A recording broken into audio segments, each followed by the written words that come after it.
sini saya akan menjelaskan jawaban dari soal nomor 5. Soalnya yaitu, pengolahan limbah dengan metode konvensional dapat dilakukan secara fisik, kimia, dan biologis. Pengolahan limbah secara biologis dapat dilakukan dengan cara A. Menambahkan mikroorganisme ke dalam limbah. B. Memisahkan bahan-bahan polutan melalui penyaringan. C. Mengubah sifat polutan yang tidak dapat diendapkan menjadi mudah diendapkan. Atau D. Mengendapkan bahan polutan yang telah dipisahkan dengan proses pengendapan. Ataukah yang E. Menghilangkan logam berat, senyawa fosfor, dan zat organik beracun dari bahan polutan. Jadi untuk membahas soal ini, kita perlu memahami terlebih dahulu mengenai metode pengolahan limbah secara biologi. Langsung saja kita bahas.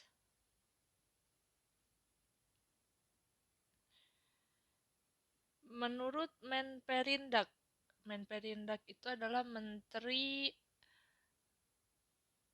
Perindustrian dan Perdagangan, RI nomor 231 garing MPP garing Kep garing 7 garing 1997 pasal 1 mengenai prosedur impor limbah itu menyatakan bahwa limbah adalah bahan atau barang sisa atau bekas dari suatu kegiatan atau proses produksi yang fungsinya sudah berubah dari aslinya seperti itu.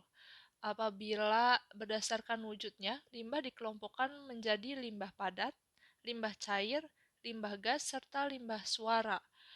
Sementara menurut sumbernya, limbah terdiri dari limbah industri, limbah rumah tangga, limbah pertanian, serta pertambangan. Kemudian, apabila menurut sifat ilmiahnya, limbah dibedakan menjadi dua, yaitu limbah organik yang mana berasal dari makhluk hidup dan dapat diuraikan oleh mikroorganisme seperti itu, sehingga tidak mudah mencemari lingkungan. Kemudian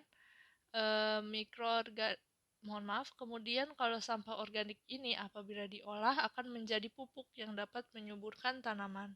Selanjutnya ada limbah anorganik, di mana sampahnya berasal dari bahan-bahan yang tidak dapat diuraikan oleh mikroorganisme atau dari bahan-bahan abiotik seperti itu. Dapat menyebabkan pencemaran lingkungan apabila berlebihan.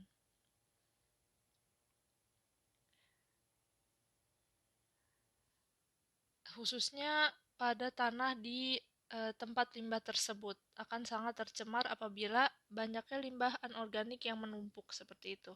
Kemudian limbah sendiri itu dapat diolah secara kimia, baik secara kimia, fisika, dan biologis. Apabila secara fisik, pengolahan limbah secara fisik ini menggunakan gaya gravitasi.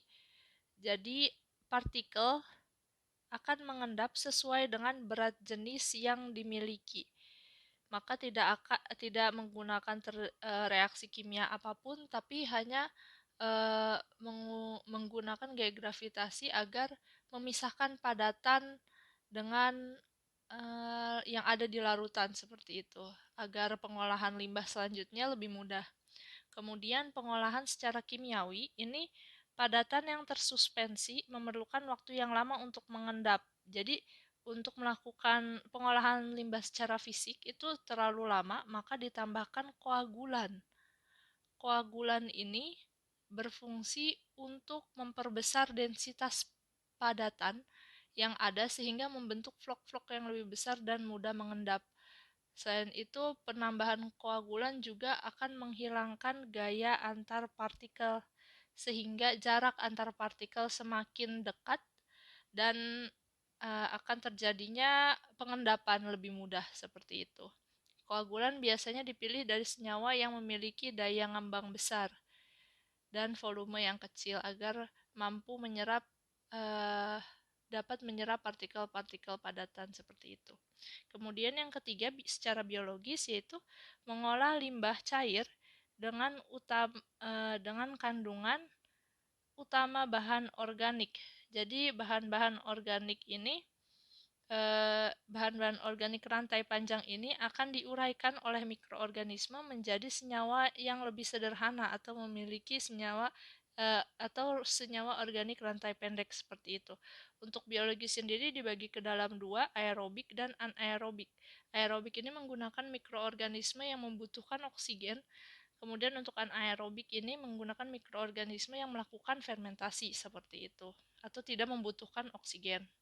Jadi dapat dijawab nomor 5, pengolahan limbah secara biologis yang dapat dilakukan dengan cara yang itu jawabannya yang A ya teman-teman, menambahkan mikroorganisme.